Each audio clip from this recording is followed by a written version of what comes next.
You know what, I'm going to tell you real quick. I've lived through a graph like this. It happened when I was at Lone Star Steakhouse, and I'm going to take you through real quick. Because we went public with 7 restaurants. No other restaurant company's gone public with less than 30 restaurants. So we did it with 7. Pretty unique. Back in 1992, we went public with the IPO of the year. That means our stock appreciated more than any other stock that went public that year. We went public the same year as AOL, America Online, a couple of biotech companies. They were actually in favor at that time. This little 7-unit restaurant chain out-appreciated every single one of these companies. That happened largely in point because we followed Outback into the marketplace. And you got to see, Outback was a pretty successful restaurant company. Matter of fact, Outback had grown to over 200 restaurants without franchising. If you franchise a restaurant, you make 3 to 5% royalties off those restaurants.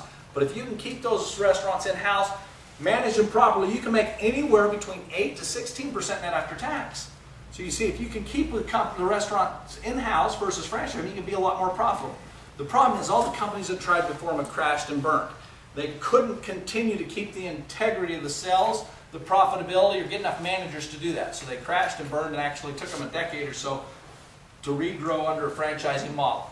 But Outback had kind of changed the mindset of everybody. Actually, they're the first market mover because they actually changed the mindset that that could be done.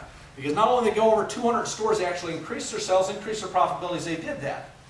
So we got to about 240 stores, and came out and made an announcement we can go to 500 stores. Our footprint's going to be 500 stores. So they're basically going to double their sales, double their profitability. The money market analysts and managers out there actually came out and said, wow, who's going to be the second market mover? We got to find out what other restaurant company out there can do what Outback can do. Now, there was a lot of companies to choose from. There's only one company that uniquely positioned themselves. You got to understand, there's only one company that averaged the same number of tables and chairs per restaurant.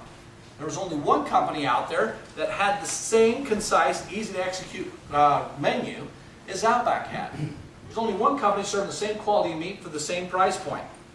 And most importantly, there was only one team out there, one company out there that had a management team that they believed could do the same thing Outback. They bet on Lone Star. We had an unbelievable success. Matter of fact, our first year and a half, we go to $1 billion market cap. Our net worth's over $1 million. Outback had over 200 more restaurants than us, and they're 900 million and some change. We had actually surpassed them in total value of the company. It was an unbelievable ride. Now that happened largely in point because of a strategy in business called second market mover. That's taught at our best business schools across the country.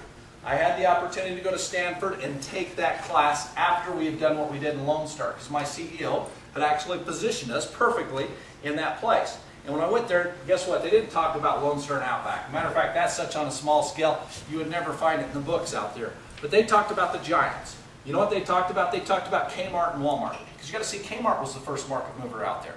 And then there was this little company in Bentonville, Arkansas at the time called Walmart. And what Walmart did is they actually showed the case study of the company that they studied, Kmart. And they says, you know what? The size, the footprint of their stores were actually the perfect size. What they sold was actually the perfect thing. The demographics that they pulled in was absolutely perfect. But they says, wow, what are some of the things they don't do very well? And they realized that there was a big area of opportunity in their distribution systems. So what Walmart did is they said, wow, if we can come out and do everything the same that they're doing, that's good, turn around and make these distribution centers as satellite around these distribution centers, we can get the same products to the same stores, and guess what? We can charge 30% less and make the same profitability margins. Pretty competitive advantage, right? Now, if you look today, Walmart's the biggest retailer in the world. They absolutely did that by being a second market mover. You know what? They'll also talk to you about Apple computers, because you know what? They kind of came out with the first point-and-click software. They're kind of the first market mover, the first company that came out that really had something that worked. Talk about a little company called Microsoft. And you know what? Microsoft was developing their Windows operating system at the time, looked at that company, saw a few initial errors in their first original software program, fixed those, launched their company about a year after they did. Now they own 80% of the marketplace. They'll also tell you most recently about Steve Jobs, because he was the CEO at Apple during that initial time. He left Apple, actually came back 3 or 4 years ago, probably 4 years ago, came back to Apple, and guess what? They're getting ready to launch the Apple iPod. And you know what Steve Jobs did? Steve Jobs took all the iPods and says, we're not launching. We're going to let the MP3 player be first to marketplace. Because you see, we're going to let them be the first market mover. We're going to study to see what they do, and we're going to actually capitalize on whatever they did. So they let the MP3 player go first, realized it was a good product, everything else worked, realized who they marketed to and how they did their marketing programs was a big area of opportunity. They actually, Steve Jobs launches the Apple iPod, changes the marketing program, who he's marketing to. Now, if you own an MP3 player, you call it an iPod because they absolutely dominate the market. Matter of fact, if you talk to Steve Jobs, Google Steve Jobs, look at his strategy in business right now, he'll tell you he'll always be second market mover. Because he'll talk to you until he's blue in the face. Anybody here Apple user computers or something? Anybody? I'm not. But they tell me if you use the Apple software for about 2-3 weeks, you'll never go back to the Windows operating system. Is that a pretty fair statement?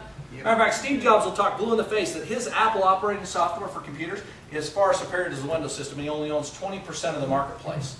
And he says that because they were totally second market movers. So he'll tell you, he would rather be third in the marketplace than be the first market mover any day of the week. Because you see what happens with second market movers. First usually blows something open, does it. Second market mover, the company that positions himself in that position, gets behind that wave, usually rides the same momentum up there. It doesn't take them as long to do, and a lot of times got so much more momentum that they actually will surpass first market mover and be first. Now I just told you those reasons why because I want to tell you where we're positioned as far as XFuse right now. I'm going to give you today's numbers. We just went over 23,000 distributors. That's worldwide. We're open in the US, we're open in Japan, and we just opened Canada. We're getting ready to open Taiwan right now, but we're open there. We got 23,000. That's compared to 1.5 million. Actually, today that's over 1.6 million distributors to 23,000. They put in 40,000 distributors a month. Now here's the thing. ORAC score, what if you came out with a product that had 50,000 on that same ORAC score rating by an independent labs, Brunswick Labs? You know what? Compared to 18,005. For the first time ever, a product that's at not only an ORAC score of 50,000, but all 7 superfoods now getting digested in your system versus 1. How about $30 per person per month to be in the product versus $120? Affordable to the masses for the first time. How about 55% of every dollar taken in, guaranteed to be paid out to the distributors every single week? I was blown away when I started seeing these numbers in this position. I don't think, because all the case studies I ever looked at as second market mover, I've never seen anything close to be positioned this well.